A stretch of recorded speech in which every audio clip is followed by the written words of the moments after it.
Assalamualaikum warahmatullahi wabarakatuh. Yang saya hormati Bapak Ibu penguji uji kinerja mahasiswa PPG dalam jabatan Transformasi Plus Kementerian Agama Republik Indonesia LPTK YIN Sultan Amai Gorontalo batch 1 tahun 2025.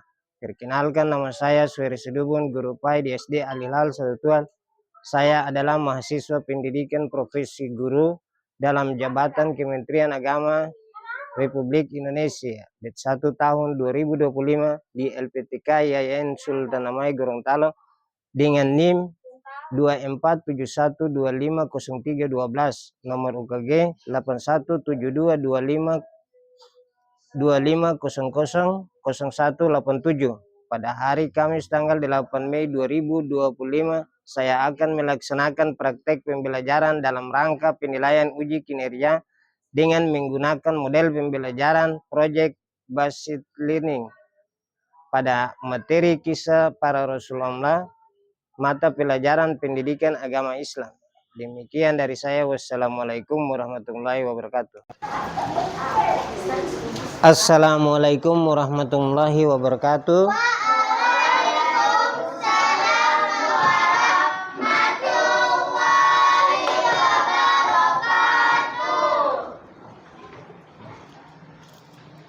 Apa kabar anak-anak? Baik. Nah, dari rumah kalian sudah sarapan? Sudah. Sebelum kita belajar, marilah kita berdoa terlebih dahulu. Nah, ketua kelas mana? Ketua kelas maju lalu berdoa. Selesai berdoa baru kita lanjut dengan belajar. Teman-teman dan Bapak Guru, sebelum kita belajar, mari kita berdoa. Berdoa dimulai.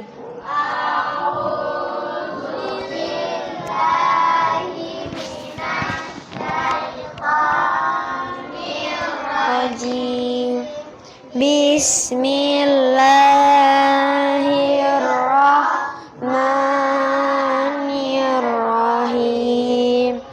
Rabbi zidni ilma warzuqni fahma.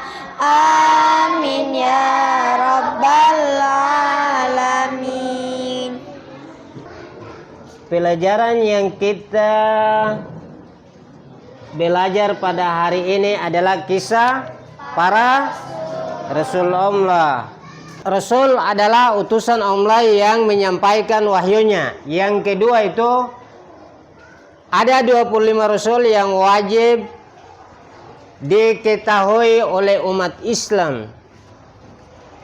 Yang berikut itu para Rasul memiliki misi untuk membimbing umat ke jalan yang benar.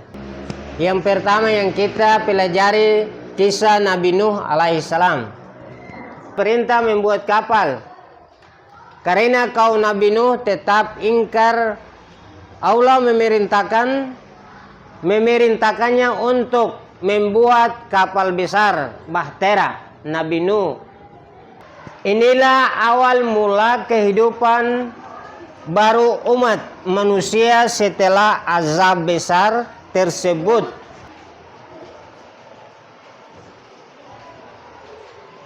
Yang berikut kita masuk pada kisah Nabi Ibrahim. Nah, kisah Nabi Ibrahim alaihissalam dan penghancuran berhala. Nabi Ibrahim alaihissalam hidup di mana itu?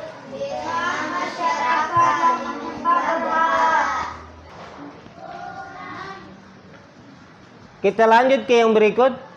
Sambungan dari atas tadi, tentu saja berhala itu tidak bisa menjawab. Orang-orang pun sadar bahwa berhala itu tidak berkuasa apa-apa. Tapi karena kesombongan mereka, maka mereka tetap tidak mau beriman dan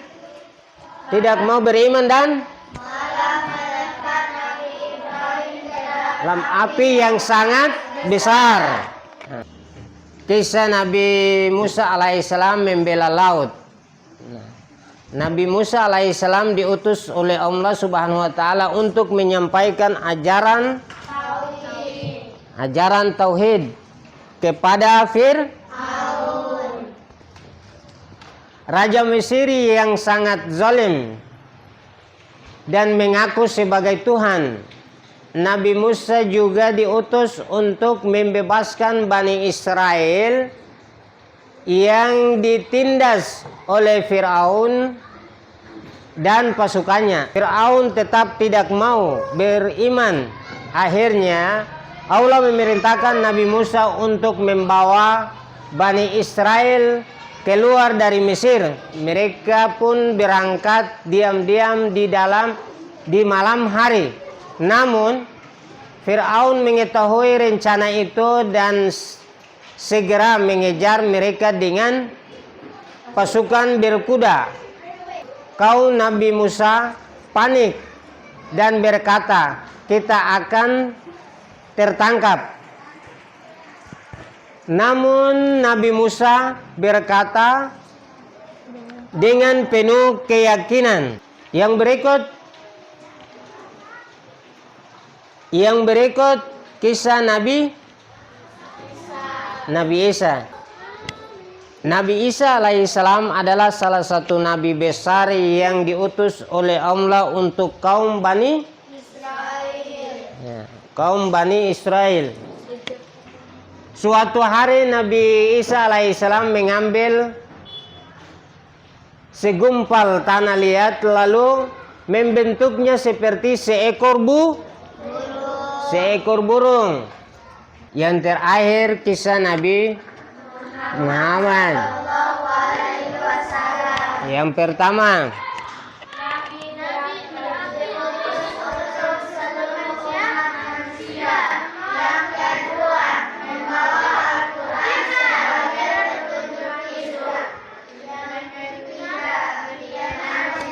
akhlak yang mulia.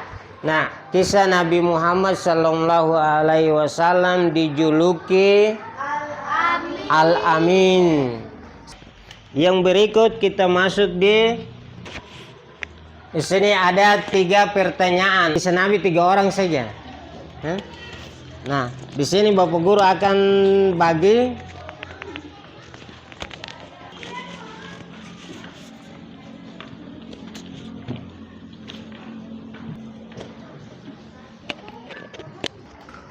kerjakan sesuai dengan apa yang Bapak Guru bilang tadi, Bapak Guru sampaikan tadi. Itu sudah lewat. Jadi kelompok 1 maju duluan. Assalamualaikum warahmatullahi wabarakatuh. Waalaikumsalam warahmatullahi wabarakatuh. Kami dari kelompok 1 ingin menyampaikan hasil diskusi kami. Hasil diskusi kami tentang Nabi Ibrahim alaihissalam. Nabi Ibrahim alaihissalam adalah seorang nabi yang sangat taat dan ikhlas dalam menjalankan perintah Allah. Salah satu ujian terberat yang Allah berikan kepadanya adalah saat beliau diperintahkan untuk menyembelih putranya Ismail alaihissalam yang sangat dicintainya dan sudah lama dinantikan kehadirannya. Dalam mimpinya Nabi Ibrahim alaihissalam melihat bahwa ia menyembelih Ismail. Sebagai seorang nabi, beliau tahu bahwa mimpi tersebut adalah wahyu dari Allah. Telah siap dan Nabi Ibrahim hendak menyembelih Ismail. Allah menggantinya dengan seekor domba sebagai bentuk kasih sayang dan penghargaan atas ketaatan keduanya. Peristiwa ini kemudian menjadi dasar dari ibadah kurban yang dilakukan oleh umat Islam setiap Idul Adha. Sampai di sini saja hasil diskusi dari kelompok 1. Wassalamualaikum warahmatullahi wabarakatuh. Ya, kita berikan aplaus kepada kelompok 1 yang telah menyampaikan hasil diskusi. Yang berikut kelompok 2. Assalamualaikum warahmatullahi wabarakatuh. Waalaikumsalam warahmatullahi wabarakatuh. Kami dari kelompok 2 Akan menyampaikan hasil diskusi tentang kisah Nabi Musa alaihissalam menerima kitab Taurat. Nabi Musa alaihissalam adalah salah satu nabi yang sangat mulia. Beliau diutus oleh Allah Subhanahu wa taala untuk membimbing Bani Israel agar menyembah Allah dan meninggalkan penyembahan berhala. Itu Allah Subhanahu wa taala memberikan wahyu kepada Nabi Musa dalam bentuk kitab Taurat, yaitu kitab suci yang berisi petunjuk dan hukum-hukum Allah bagi umat Bani Israel. Allah berfirman dalam Al-Quran, dan telah kami tuliskan untuk Musa di dalam lau-lau lembaran-lembaran batu tentang segala sesuatu sebagai pelajaran dan penjelasan bagi segala sesuatu. Maka berpeganglah kepada dengan teguh. Surat Al-A'raf ayat 145.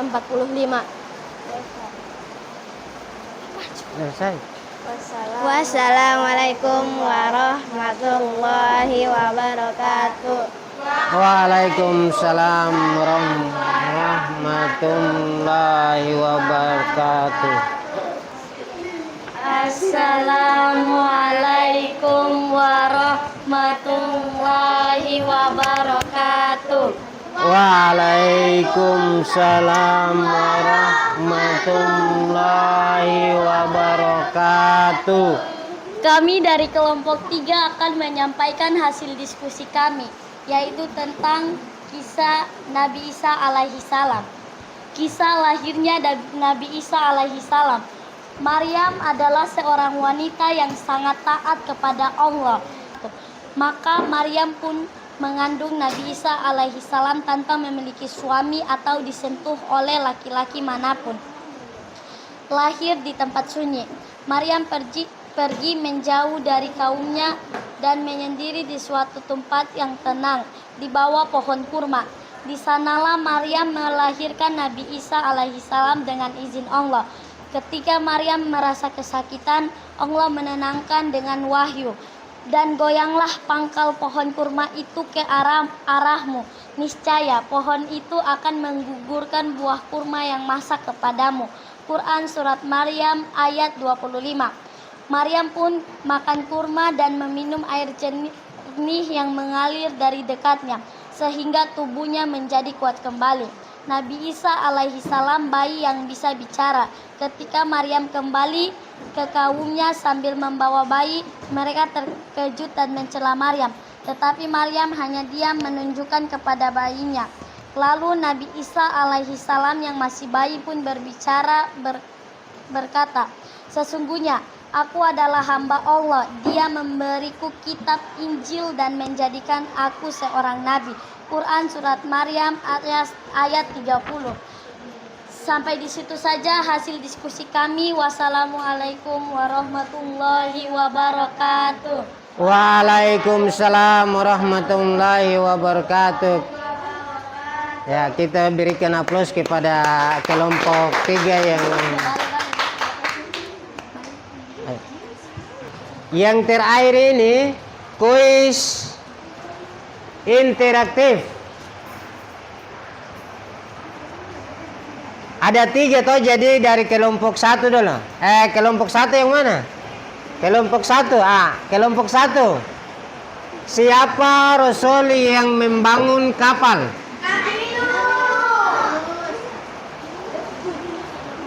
Nabi apa? Nabi Nuh. Iya. Terus nomor 2. Nomor 2, kelompok 2 ya. Siapa yang menerima kitab Taurat? Nabi Musa. Yang berikut. Yang ketiga. Siapa nabi terakhir? Nabi Muhammad sallallahu alaihi wasallam. Mungkin itu saja yang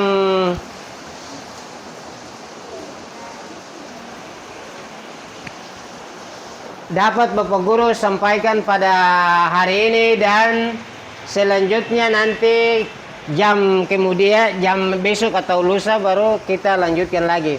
Mungkin itu saja. Assalamualaikum warahmatullahi wabarakatuh.